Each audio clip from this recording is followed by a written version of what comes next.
Welcome to Monkey Understand Before AI Do Next. Presents Koor, Coordination Server for AI Coding Agents.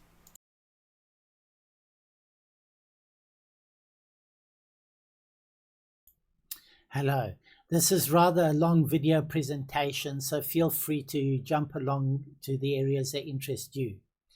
In this presentation, I introduce you to my workflow in the way I work, using this truck wash application as an example.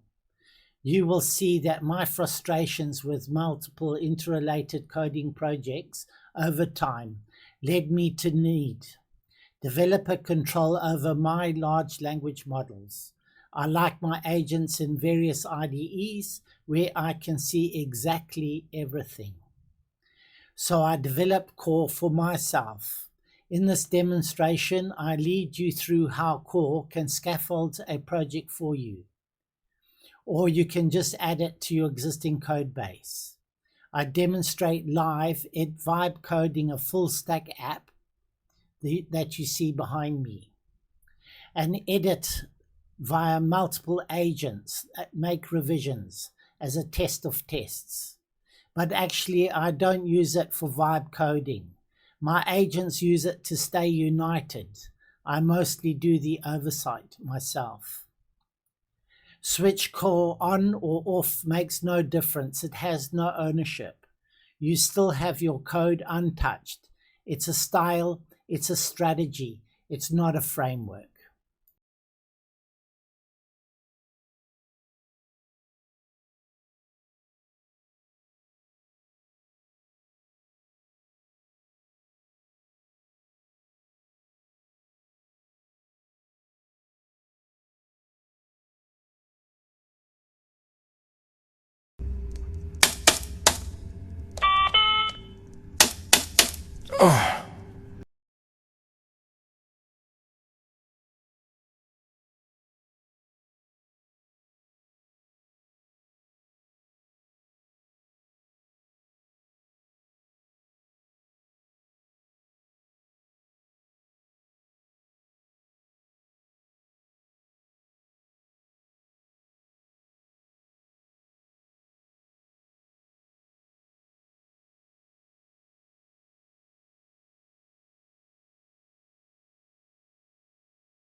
Our first step is to open Koor server. You'll be able to confirm it's running by viewing the dashboard. Prepare and test your integrated development environment with its model context protocol.json files to see the Koor server. The terminal window is showing a TUI wizard with questions and selections being performed. You will find this executable with the Koor server directory. It'll help you set up a project of sub-agents, but you do not need to use it. The only important thing is that each project needs a Koor CLI executable in its root. Just copy this file into existing code root. It does the heavy lifting, saving MPC usage.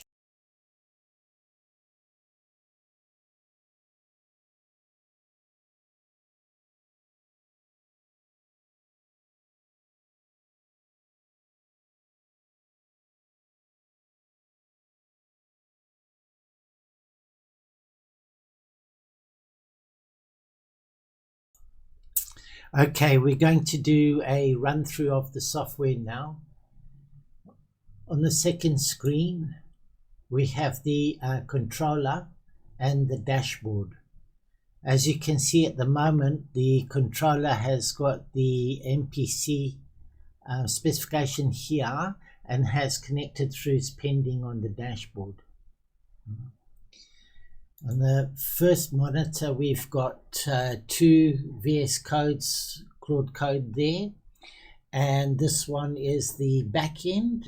It'll tell you at the top here, the API and the web page. Okay. So we'll go back to our controller, and we've got a very short vocabulary, which is good. We will just say next. What the controller will do now is it'll look and see who's registered, and it'll read the overview and report on the status. It shouldn't take too long.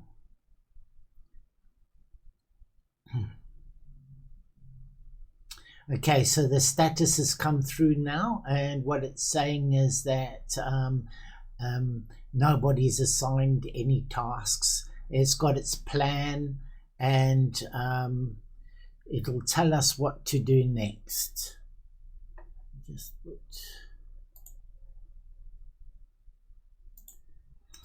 So it's telling us to set up agents here.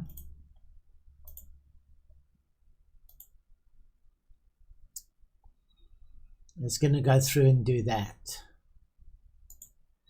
So it's asking us permission now to tell the API, the backend, what its contract is. Okay, so it's created two files in the decisions here, both of them for the backend.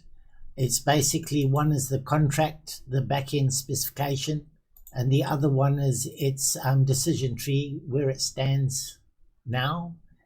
Now it's asking for permission to push this state through to course, and we say yeah.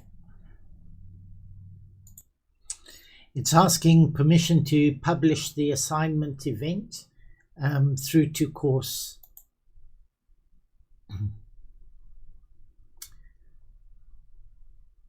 Okay, so that's publishing phase 1 assignment, and we can see here we've got the recent events being assigned.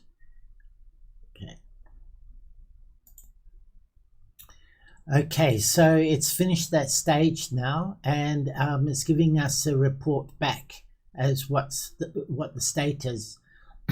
It's assigned these two ports to the API and to the web backend. They're using a shared contract, and the next thing we need to do is go through to the truck API and to the web and tell them next. The same word we used here, very small vocabulary. If we look on the dashboard here, we can see that we've got both have been assigned their tasks. So we'll go through to the first monitor now, and we'll have a look at them there. Okay, so here's our backend, and we can just paste the same command there, next, and our front end, and paste the same command there, next.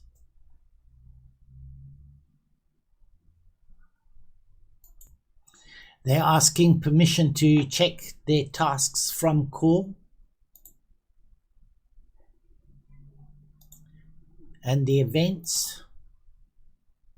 I've got it on step by step. A lot of this you can put on automatic if you want. They're asking to check for their shared contracts. Checking for events.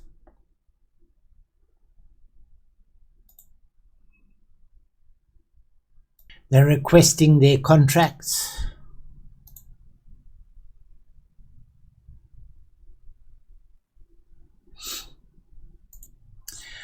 You can see it's working through a to-do list here. It's communicating with the controller about a do list.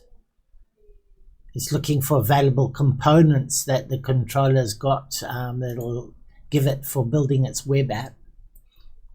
On the other side here, it needs a contract to proceed. We'll have a look at that. So it's actually telling you exactly what it's done. It's published the request to the controller and says check the requests so it can provide the contract. So we'll go through to the controller and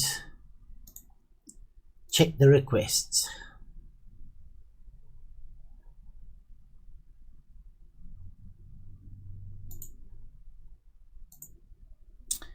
In the controller, you can see that the agents are in their sandbox. They're not allowed to come and ask questions outside of their area of concern.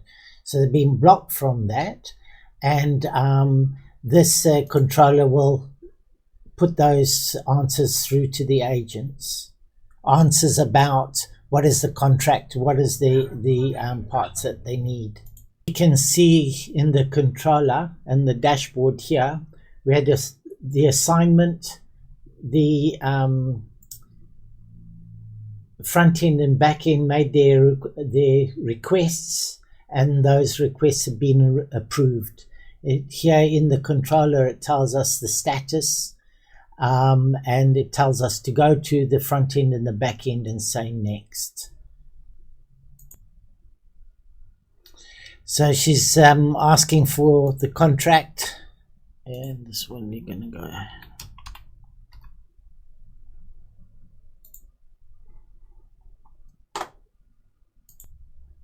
Okay, we're at the point where they both want to start building. So we're just going to tell them yes.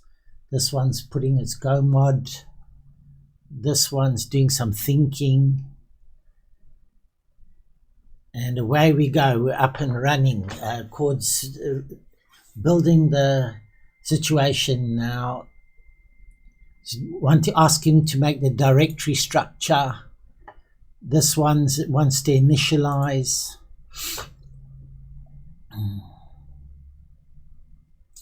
This one wants to install temple. This one wants to build the models.go.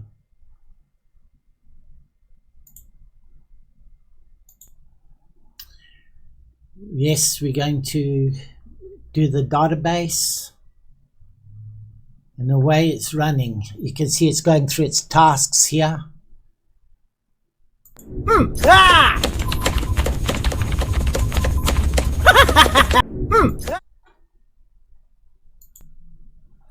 We're just going to keep saying yes, build the handlers.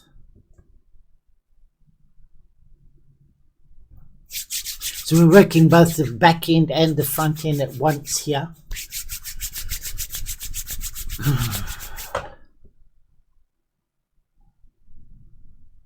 A lot of this is just sitting back and enjoying at the moment.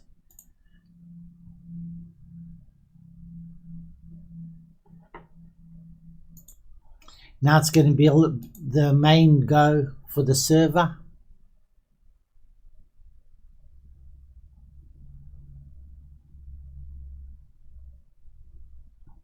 It's testing and building.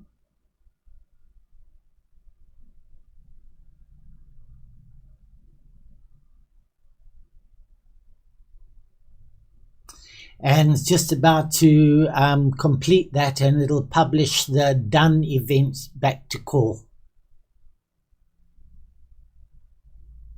Because our Claude code we're not using an open API, we cannot interrogate what it's doing. We have to rely on messages. Hopefully later we'll be able to get an API that can we can get events exactly and directly from Koor itself. Okay. Here we are. So with test-driven development, it's asking to do the tests now, run the tests.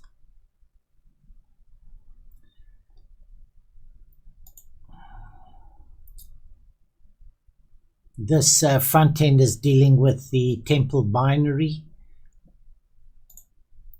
Had a lot of trouble with temple. That rules have all been embedded into course. This is completed now and is asking to publish the completed event to Koor.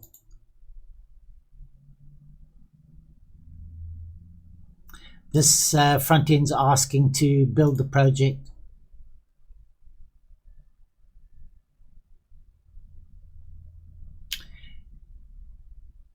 And run the tests.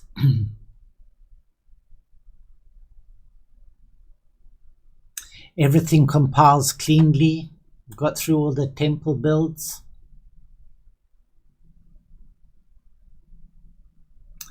Asking to publish the completed event to Koor.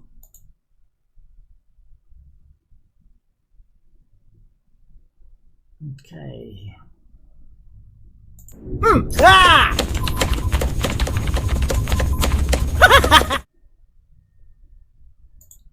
Okay, so we come through to our controller now, and we're going to ask it what's the status.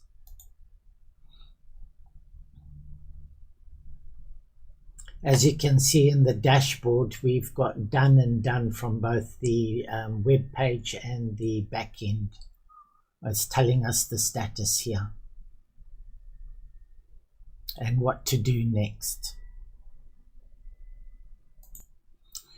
It's telling us that the API truck front end is done. It's built, sorry, the back end's done. It's built all the web page, the database. It's telling us that the front end is done. It's all wired up, ready to go. So we'll cross over and have a look at testing that now. Having a look at the back end, it's displaying to us when it's completed all the endpoints it made and what we are to do next. And it's telling us that we're going to start the server with this command here.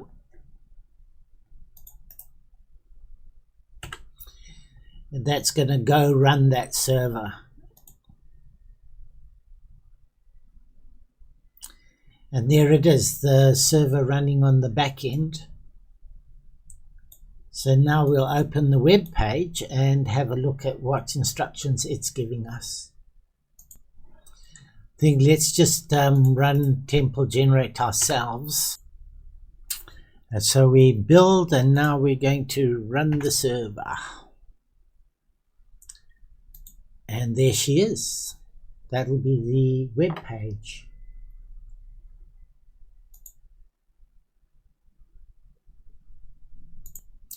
So moving over to our second monitor here, we see we've got our web page, and this is the first time touching it. So that's how it looks straight out of the box.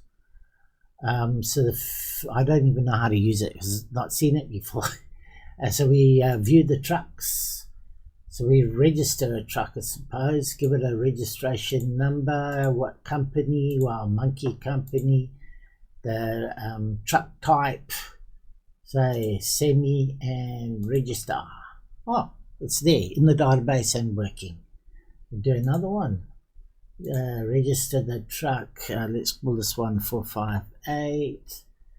Same monkey, he's got plenty trucks, and we'll make this a box trailer, and register. There you go. So we're working.